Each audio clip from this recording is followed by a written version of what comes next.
Constituição do mundo espiritual. Como explanei em outras oportunidades, o mundo espiritual está constituído de 3 planos: paraíso, intermediário e inferno, subdivididos em 9 subplanos. A diferença entre cada plano é determinada pela luz e calor. No plano mais elevado, a luz e o calor são extremamente intensos. O inferno, que é o mais baixo, caracteriza-se por ser um mundo de escuridão e de ausência de calor. O plano intermediário situa-se entre os dois e equivale ao mundo material. O fato de existirem pessoas felizes e infelizes no mundo material ocorre porque elas estão em níveis condizentes com o paraíso e o inferno. No paraíso mais elevado, ou seja, o primeiro paraíso, a luz e o calor são muito fortes. Os seres celestiais que lá habitam vivem quase nus. Poderão ter uma ideia disso observando as imagens das divindades búdicas como Nyorai, Bosatsu e outras, que são representadas com poucas vestes. À medida que se desce para o segundo e o terceiro paraíso, a luz e o calor diminuem gradativamente. Suponhamos que um espírito fosse levado do inferno direto para o paraíso. Ele seria ofuscado pela intensa luz e, não suportando o sofrimento causado pelo calor, retornaria ao inferno. Isso é idêntico ao que se passa no mundo material. Mesmo que uma pessoa seja promovida, se a posição não lhe for condizente, ela sofrerá. Em cada subplano do paraíso shintoísta, existe uma divindade que o rege. O primeiro paraíso é regido por Amaterasu ou Mikami, divindade do Sol. O segundo paraíso, pelas divindades da Lua, Tsukiyomi no Mikoto e Kamu Susanoo no Mikoto. E o terceiro paraíso, pela divindade Wakahime Gimi no Mikoto. O mundo espiritual budista está em um subplano abaixo do mundo espiritual shintoísta e seu nível mais elevado corresponde ao segundo paraíso shintoísta, não possuindo, portanto, o primeiro paraíso. O segundo paraíso budista é regido por Komyo Nyorai, Kanzeon Bosatsu, e o terceiro por Amida Nyorai e Buda Sakyamuni. No mundo espiritual também existem as várias organizações religiosas, as 13 seitas do shintoísmo sectário, as 56 seitas do budismo, assim como todas as suas ramificações. Em cada uma delas existem suas divindades e seus respectivos fundadores. Por exemplo, no shintoísmo, o Kuninushi no Mikoto, que rege a seita Taisha-kyo. Kunito Kotachi no Mikoto, a seita Ontaki-kyo. As divindades Tohashira, a seita Tenrikyo. No budismo ocorre o mesmo.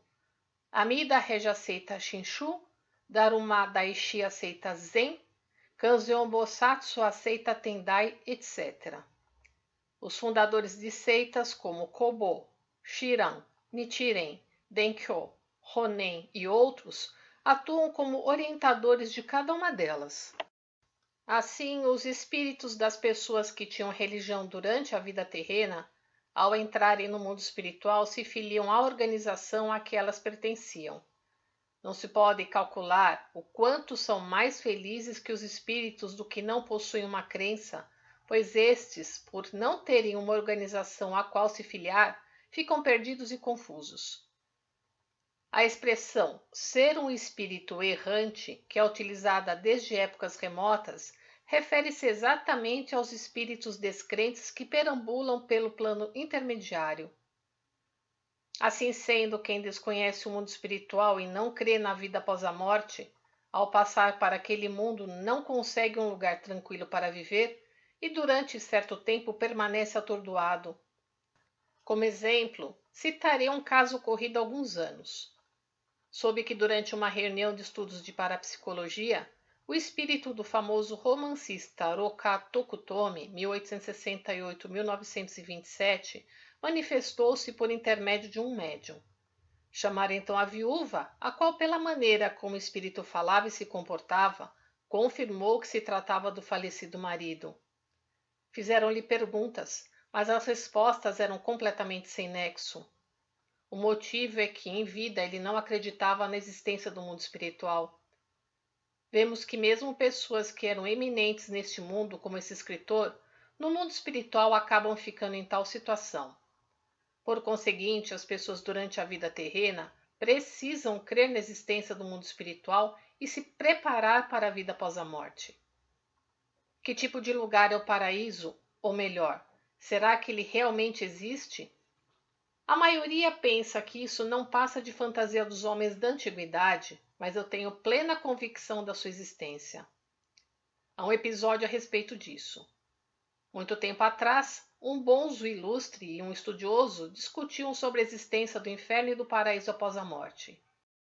Ao final do debate, o sacerdote concluiu que eles existem e o estudioso que não existem.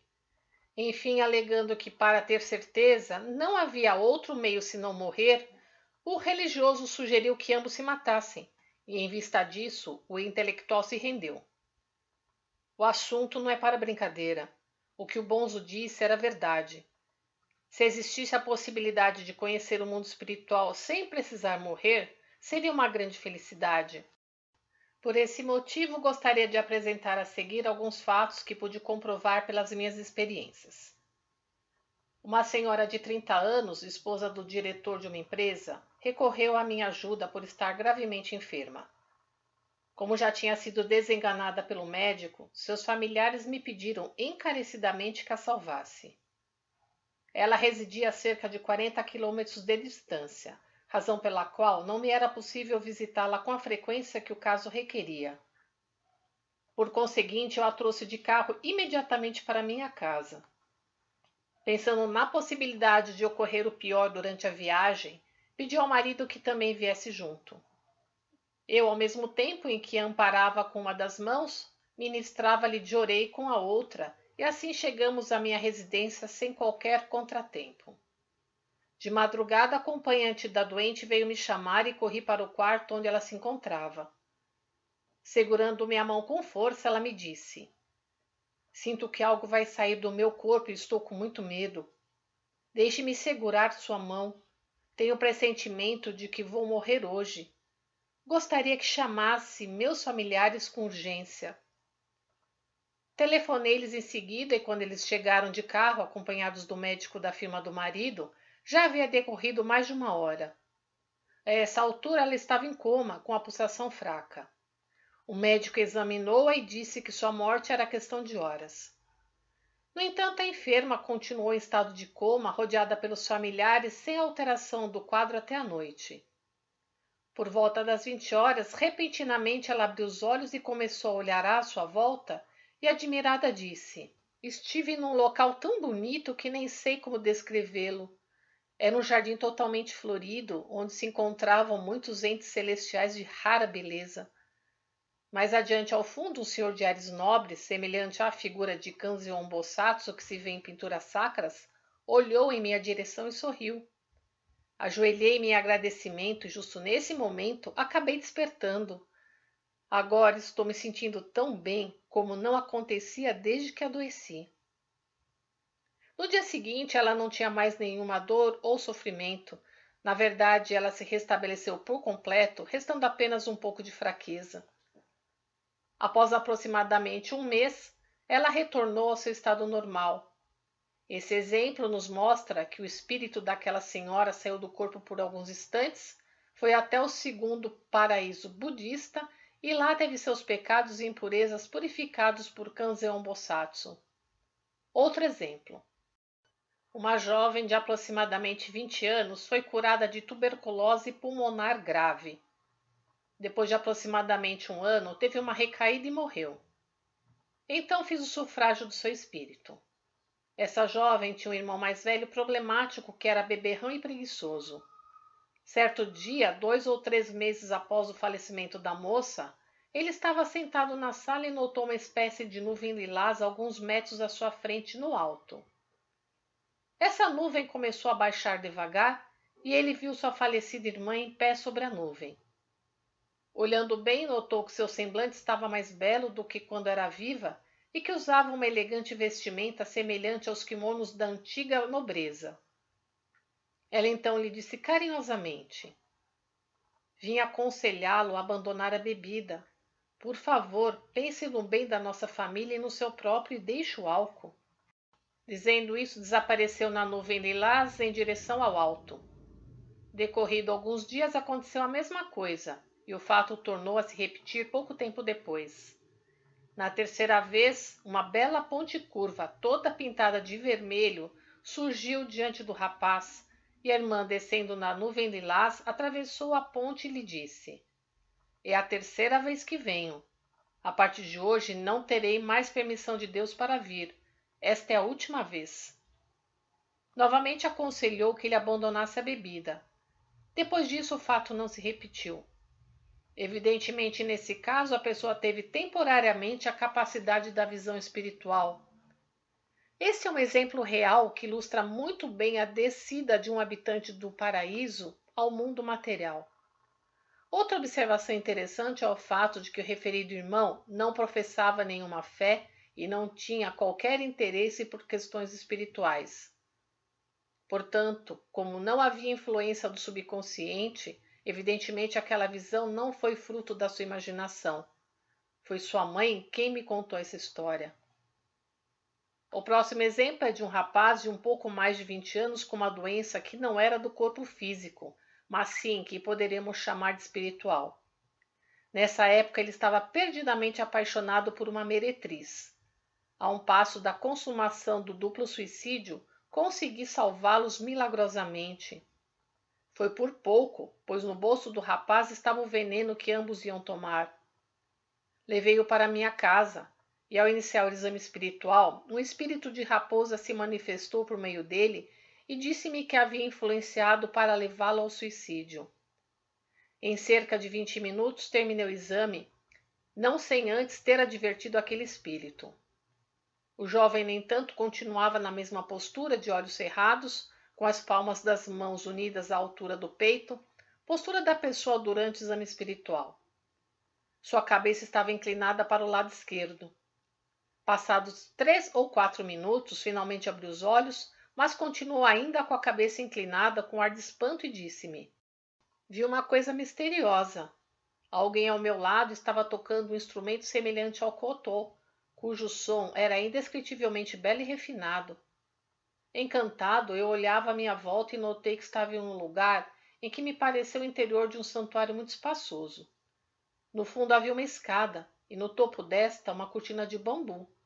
Aí o senhor, vestido com trajes litúrgicos shintoístas, subiu a escada suavemente e entrou no aposento, do outro lado da cortina.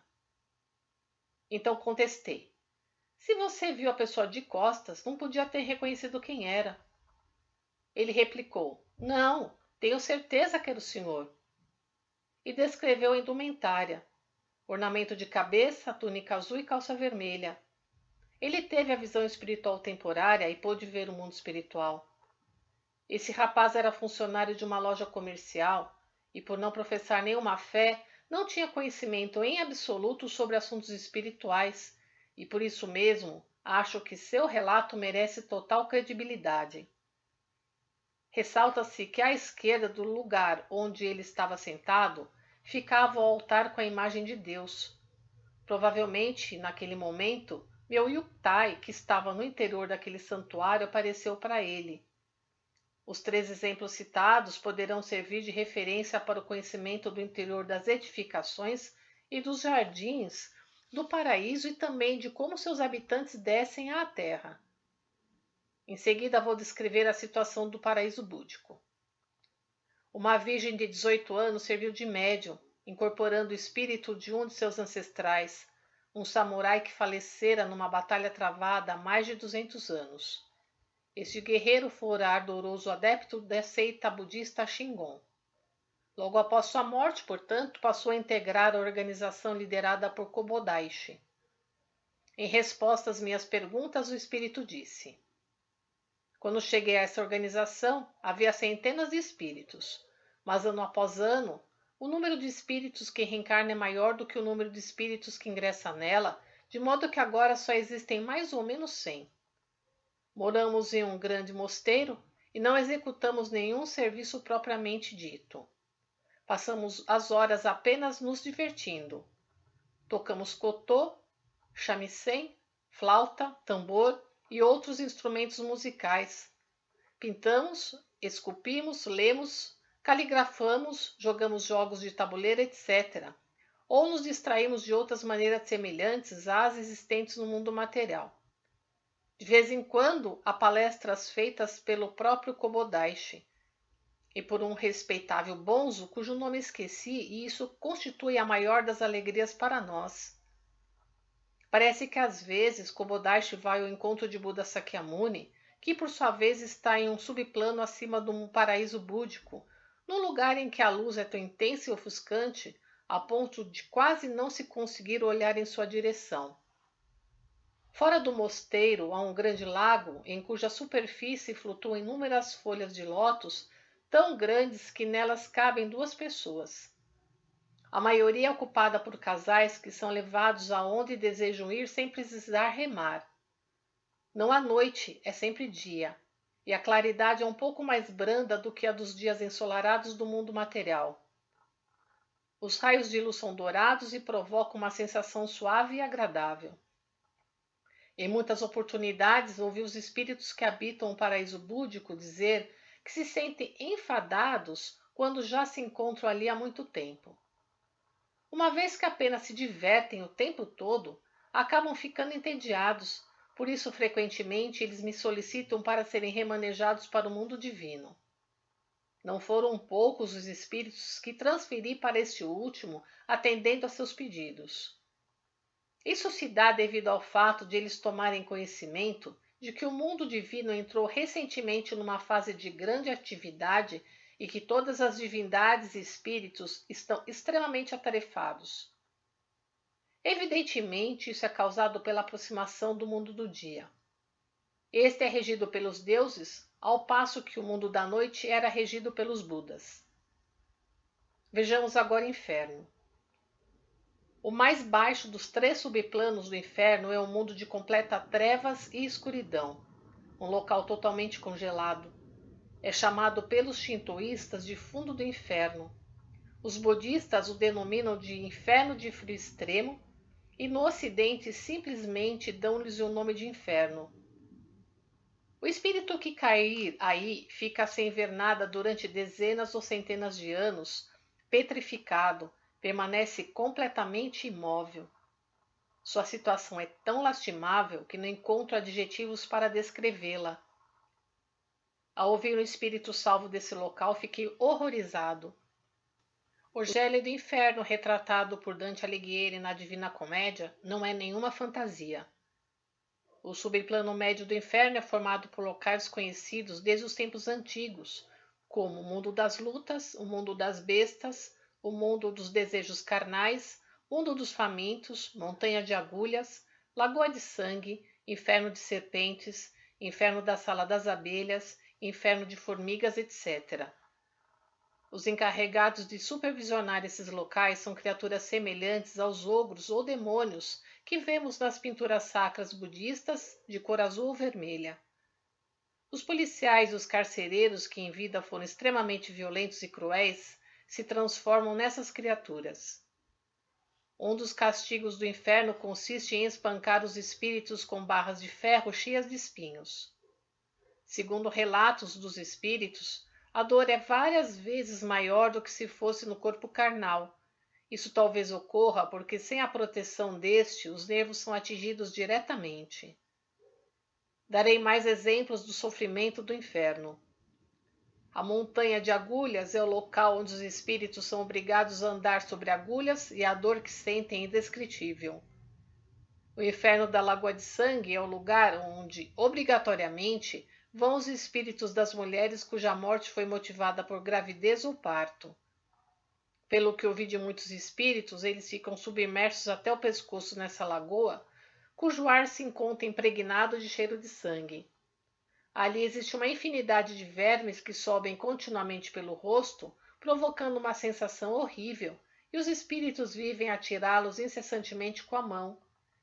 Esse sofrimento geralmente dura mais ou menos 30 anos. O inferno da sala de abelhas foi descrito pelo espírito de uma geisha que incorporou no empregado de um salão de beleza.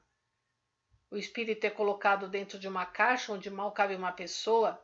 Inúmeras abelhas picam todas as partes do corpo, causando um sofrimento indescritível. O inferno do fogo é para onde vão aqueles que morreram queimados ou se atiraram na cratera de um vulcão. Vou relatar um caso a respeito disso. Um homem de meia idade que sofria de epilepsia causada por fogo me contou que costumava despertar de repente de madrugada. Então enxergava labaredas a alguns metros de distância, e quando elas chegavam bem perto, ele tinha convulsões e perdia os sentidos. Além disso, seu corpo apresentava febre altíssima. Ele disse que esse problema teve início no ano seguinte ao grande terremoto, razão pela qual se pôde concluir que o espírito que incorporava nele era de alguém que morrera carbonizado no referido terremoto. Nesse sentido, a maioria dos espíritos daqueles que morreram carbonizados, vítimas do recente bombardeio aéreo, deve estar evidentemente sofrendo no inferno do fogo. Por esse motivo, seus familiares não devem negligenciar o sufrágio. O mundo dos desejos carnais é o inferno em que os espíritos caem devido a relacionamentos amorosos impuros, e para cada caso há um sofrimento diferente. Por exemplo, quando o casal se suicida por amor, os espíritos de ambos ficam grudados e não podem se separar. Isso é causado pelo sono em que tiveram de não se separar até a próxima reencarnação. Os que se suicidam abraçados ficam colados entre si e se arrependem profundamente devido ao incômodo e à vergonha. Do mesmo modo, no caso de incesto e de relações imorais entre mestres e discípulos, etc., os espíritos ficam grudados ao contrário. Enquanto um permanece de pé, o outro fica de cabeça para baixo. O incômodo, o sofrimento e a vergonha fazem com que os espíritos sintam profundo remorso. Diante do que foi exposto, poderão entender o grave equívoco daqueles que se suicidam por amor, acreditando que após a morte poderão juntos viver alegremente no paraíso. Pode-se também compreender que o mundo espiritual é realmente imparcial. É preciso saber ainda o que ocorre com os que são avarentos no mundo material, apesar de possuírem muito dinheiro. Trata-se de pessoas materialmente ricas, mas espiritualmente pobres. Passando para o mundo espiritual, elas se tornam paupérrimas e, por ficarem numa situação de penúria, acabam se arrependendo imensamente. Outras, porém, no mundo material, mesmo tendo um nível de vida inferior ao da classe média, se contentam com o que têm, vivem o dia a dia com muita gratidão e, sempre que podem, empenham-se na soma de atos meritórios, dedicando em prol da sociedade e do próximo. Tais pessoas, ao entrarem no mundo espiritual, tornam-se ricas e vivem felizes. Contudo, existe uma outra causa para a ruína dos milionários. Há pessoas que não desembolsam o dinheiro que deveriam despender e não pagam o que deveriam pagar. Com isso, constitui uma espécie de roubo. Espiritualmente, significa que elas estão acumulando dinheiro furtado, a que se acrescentam juros. Consequentemente, na prática, os bens vão diminuindo e, pela lei espírito precede a matéria, um dia essas pessoas acabam arruinadas.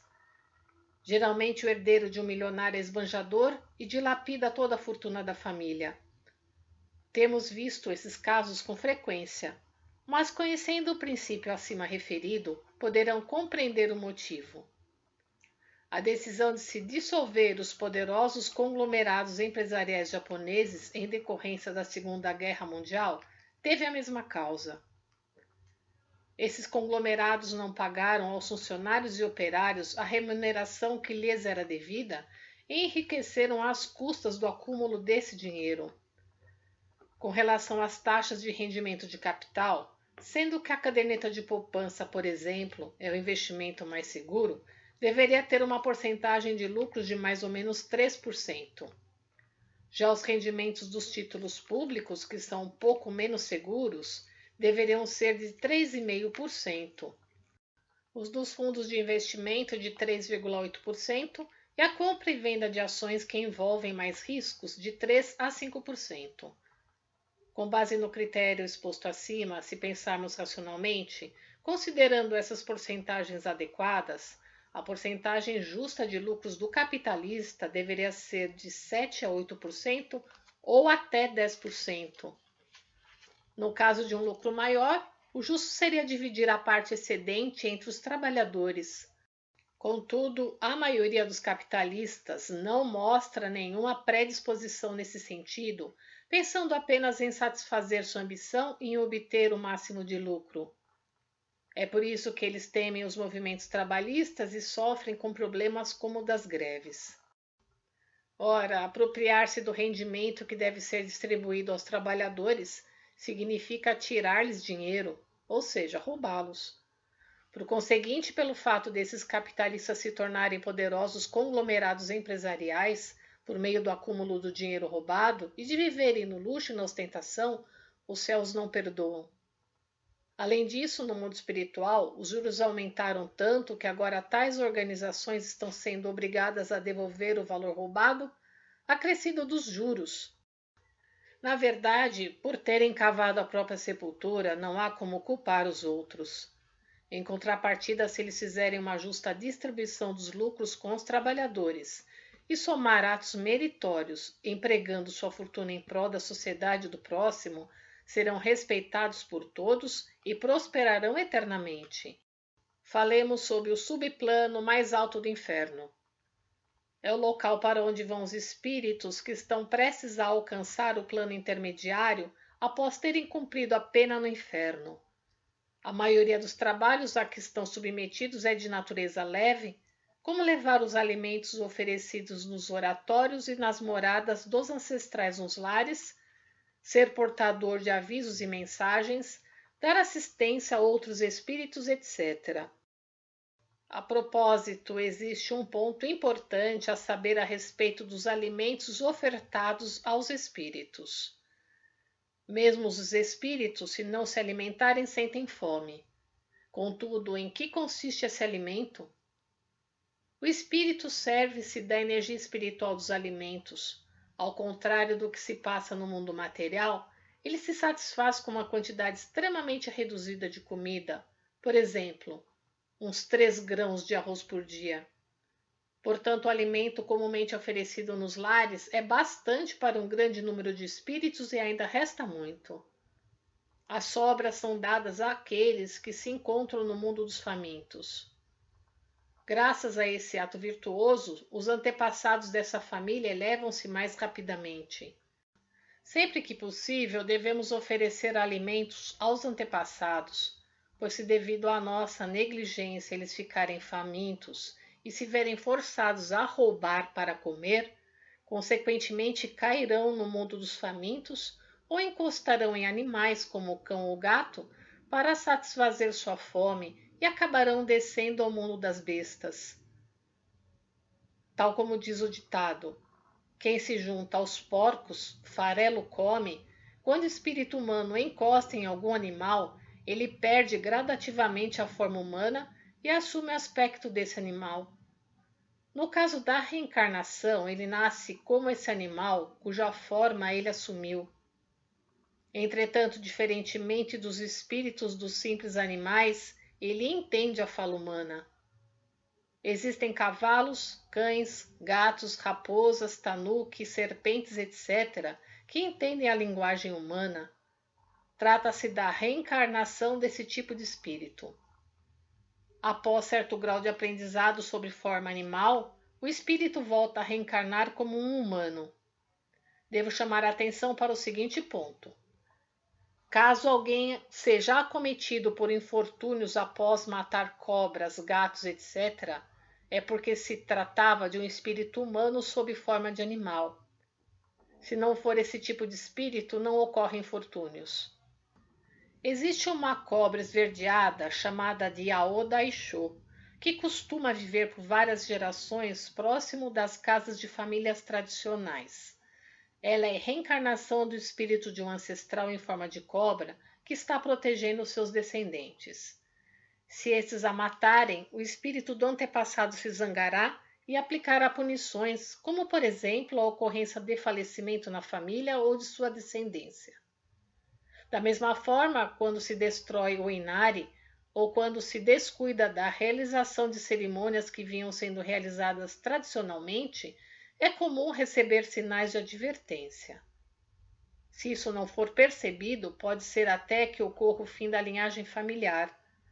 Por esse motivo, é muito importante ficar atentos a tais fatos. É grande o número de exemplos como esses. Portanto, entre os leitores, sem dúvida, deve haver quem tenha conhecimento de algum caso semelhante. Vou contar uma experiência minha. Certa vez fui ministrar de orei e na casa havia um cão de grande porte. O dono me disse: "O comportamento desse cão é curioso. Nunca sai para a rua, vive a maior parte do tempo na sala de estar e só se senta em almofada de seda de alta qualidade. Se uma pessoa da família o chama, ele atende, mas o mesmo não acontece se for um empregado. Em relação à comida, também é cheio de luxo, jamais come qualquer coisa. Entende perfeitamente a fala humana e não gosta de ficar na cozinha nem nos aposentos inferiores. Enfim, em tudo ele é idêntico com o ser humano." Então dei a seguinte explicação: este cão é um ancestral seu que desceu ao mundo das bestas e reencarnou em forma de cão. Pela afinidade espiritual passou a ser criado por sua família. Por esse motivo ele faz questão que lhe dispensem o tratamento devido ao ancestral. Assim a pessoa se sentiu satisfeita com a explicação. O caso seguinte também é verídico, foi vivido por um dos meus discípulos há mais de 20 anos.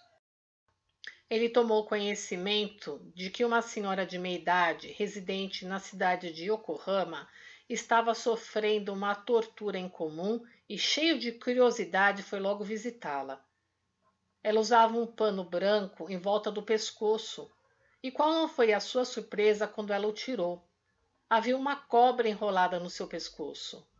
Essa cobra entendia a linguagem humana. Na hora das refeições, a referida senhora pedia-lhe a permissão para se alimentar, dizendo que limitaria a comida a 1 ou 2 tigelas. Nesse caso, a cobra afrouxava a pressão, porém, quando tentava comer além do prometido, o animal pressionava novamente e não a deixava comer de forma alguma. Foi a própria senhora que lhe contou por que aquilo se sucedia. Pouco depois do meu casamento, minha sogra adoeceu e eu não lhe dava comida para que ela morresse logo. Em consequência disso, ela acabou morrendo praticamente de inanição. E continuou: seu espírito foi tomado de grande ódio e, para vingar-se de mim, reencarnou sob forma de cobra e me tortura dessa maneira. E concluiu: gostaria de alertar o maior número possível de pessoas sobre quão terrível é o pecado, e assim redimir-me um pouco que seja. Este era o seu mais profundo desejo. Há um equívoco na sociedade a respeito do emprego de animais no trabalho. Considerar que animal é igual ao ser humano. A forma grosseira de lidar com os animais pode parecer doloroso do ponto de vista humano, mas não é bem assim. Bois e cavalos, por exemplo, até desejam esse tratamento, e por isso propositalmente caminham devagar para serem chicoteados. Correm, não por causa da dor, mas pelo prazer do açoite.